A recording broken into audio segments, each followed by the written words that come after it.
सोमनाथ अपनी बेटी तनु के साथ डाइनिंग टेबल पर खाना खाते हुए कहता है।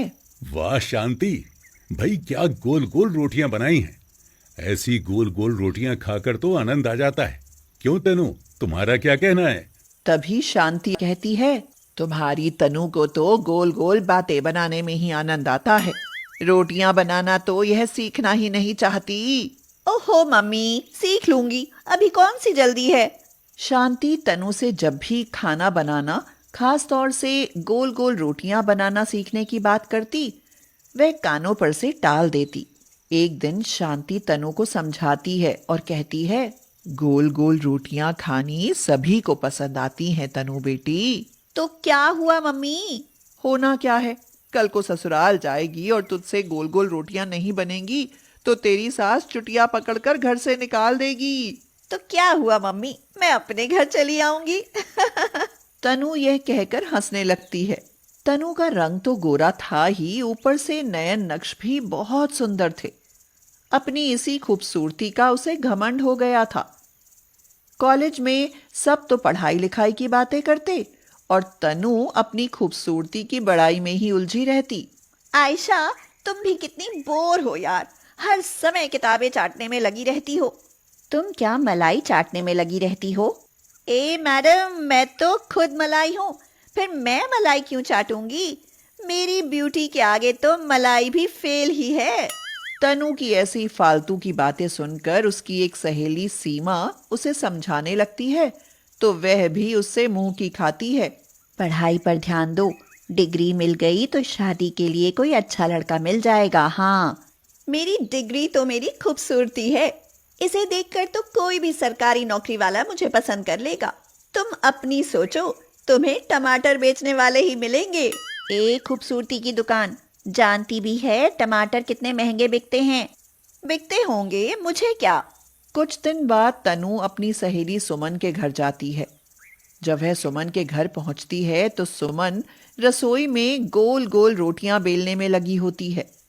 सुमन को गोल गोल रोटियां बेलते देख तनु कहती है, वाओ, रोटियां तो बड़ी गोल गोल बना रही हो। ये तो गृहस्थी का हुनर है बहन, ये हुनर तो हर लड़की को सीखना चाहिए। यह सुनकर तो तनु हंसने लगती है और हंसते हुए पूरे घमंड से कहती है,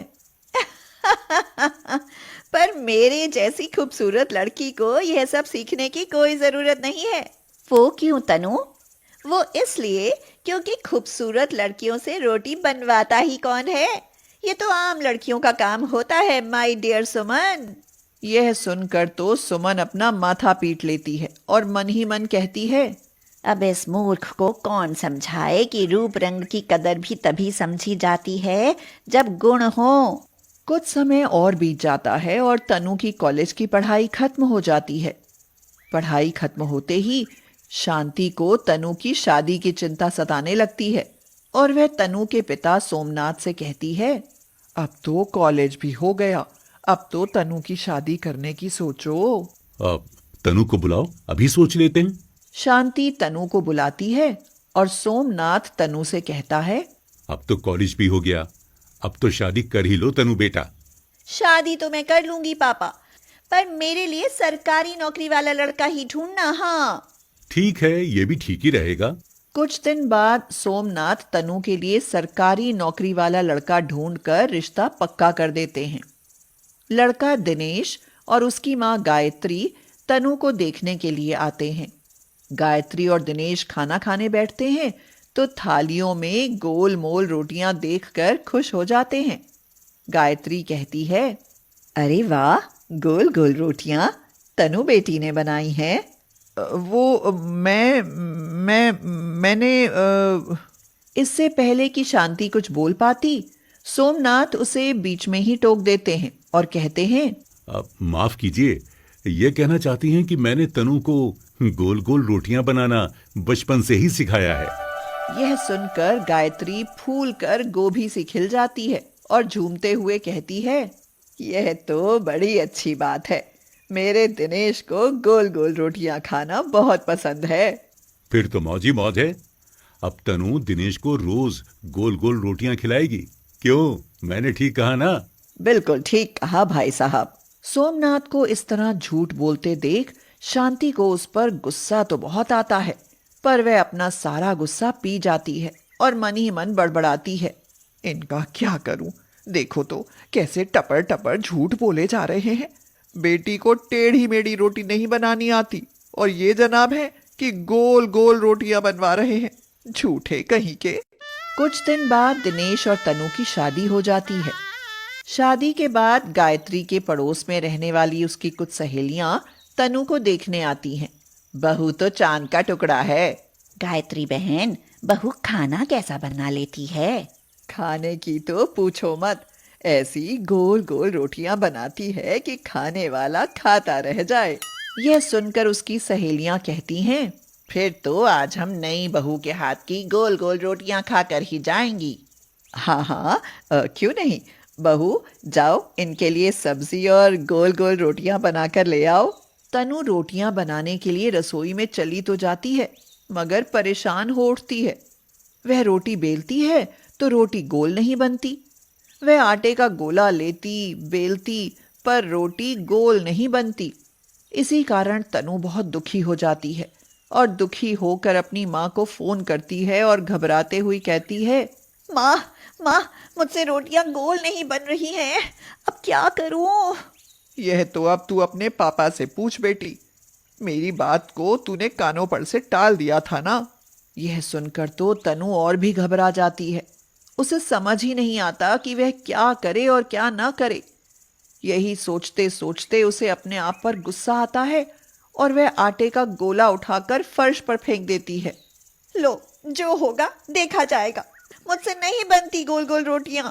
जैसे ही तनु यह कहती है, सोनी नाम की एक बच्ची रसोई में आती है और फिसल कर आटे के गोले पर टिक जाती है। फिर वह खड़े होते हुए कहती है, मुझे आंटी ने भेजा है, पूछ रही हैं कि रोटी बनी या नहीं बनी। आंटी से जाकर कह दो कि बस थोड़ी देर और लगेगी। सोनी जैसे ही उठकर जाती है, तनु की नजर फर्श पर पड़ती है। तनु फर्श पर गोल गोल रोटी देखकर हैरान रह जाती है और उसे गोल गोल रोटी बनाने का अनोखा आइडिया मिल जाता है। अरे वाह भगवान जी, बचा लिया आपने। अब तो जितनी चाहे गोल गोल रोटियां बना सकती हूँ। बस फिर क्या था, तनु आटे का गोला बनाती और झट से उस पर बैठ जाती।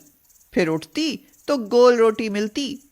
इस तरह उसने सबके लिए गोल मोल रोटियां बना डाली। अरे वाह गायत्री बहन, बहू ने तो सचमुच गोल रोटियां बनाई हैं। मैं तो मान गई बहन, तेरी बहू रूपवती होने के साथ साथ गुणवती भी है। अरे गुणों की तो खान है मेरी बहू, खान। उस दिन के बाद तनु इसी तरह पिछवाड़े से गोल गोल रोटियां बनाती, सबका दिल जीतती जाती। फिर एक दिन दिनेश तनु से कहता है, अरे सुनो तनु, कल मेरे कुछ दोस्त खाने पर आ रहे हैं। जैसे तुम रोज हमें गोल गोल रोटियां बनाकर खिलाती हो ना, क्या उनको भी खिला दोगी? हाँ हाँ, खिला दूंगी, बिल्कुल पेट भर कर खिला दूंगी। अब बिल्कुल चिंता मत कीजिए। अगले दिन दिनेश के दोस्त खाने पर आते हैं तो तनु की बनाई गोल गोल रोटियां देखकर उसकी वाहवाही करने लगते हैं। अरे वाह भाई, भाभी ने क्या गोल गोल रोटियां बनाई हैं। भाभी तो पूरी कारीगर हैं। हाँ, शक्ल से चांद और अकल से हीरे जैसी पत्नी लाए हो दोस्त। जितना फख्र करो उतना कम है। ये सब बातें चल ही रही होती हैं कि तभी दिनेश सरला से कहता है, अरे माँ, कुछ और रोटियां ले आओ ना। तुम सब आराम से खाते रहो, मैं अभी रोटियां लेकर आई। यह कहकर गायत्री रसोई में जाती है तो हैरान ही रह जाती है। बहू, यह क्या बदतमीजी है? क्या गोल गोल रोटियां ऐसे बनती हैं? माफ करना मम्मी जी, मुझसे तो ऐसे ही बनती हैं। यह सुनकर तो गायत्री को तनु पर बहुत गुस्सा आता है और वह दिनेश और उसके दोस्तों को उसकी करतूत बताती है तो सबको उल्टियां आने लग जाती हैं। छी छी छी छी, भाभी तुम तो बिल्कुल गिर गई। चकला बेलन का काम पिछवाड़े से करते शर्म नहीं आई क्या? तनु की इस हरकत को दिनेश और सरला सहन नहीं कर पाते। दिनेश तो तनु पर आग बबूला ही हो जाता है और कहता है, मेरे साथ इतना बड़ा धोखा तनु, अब तुम इस घर में नहीं रह सकती। मैं तुम्हें अभी तुम्हारे मायके में पटक आता हूँ। यह कहकर दिनेश तनु को उसके मायके छोड़ आता है और तनु के साथ साथ सोमनाथ को भी अपनी गलती का एहसास हो जाता है, मगर शांति समझदारी से काम लेती है। वह तनु को गोल मोल रोटियां बनाना सिखाती है और वापस उसके ससुराल भेज देती है। तनु गायत्री और दिनेश से माफी मांगती है और वे उसे माफ कर देते हैं।